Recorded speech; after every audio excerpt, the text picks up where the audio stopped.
Hello, my name is Alan Marks. I've been a science fair judge for about 35 years. And the purpose of this video is to point out the importance of doing pilot studies and range finding experiments. Before you begin the actual experiments that you're going to be doing in your science fair project, you need to know what variables you want to study, which variables you want to change, which variables you want to measure, and also which variables to keep constant. And you also need to understand how to measure them.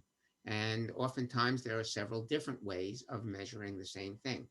So you need to do a couple of experiments before you do the real experiments. However, these experiments need to be recorded. They need to be put into your logbook.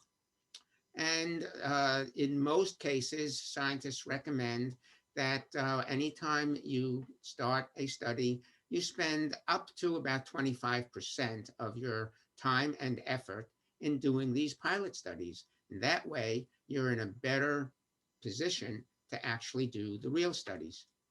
One of the things you need to understand is what range to change your variables with. When you're changing the variables, you need to choose a range that's big enough to see an effect, but not too big so that you miss any changes. Also, again, you need to understand the techniques that you're going to use to actually measure the values that you're going to measure. And you need to consider the accuracy of the materials or the instruments that you're going to use to make your measurements.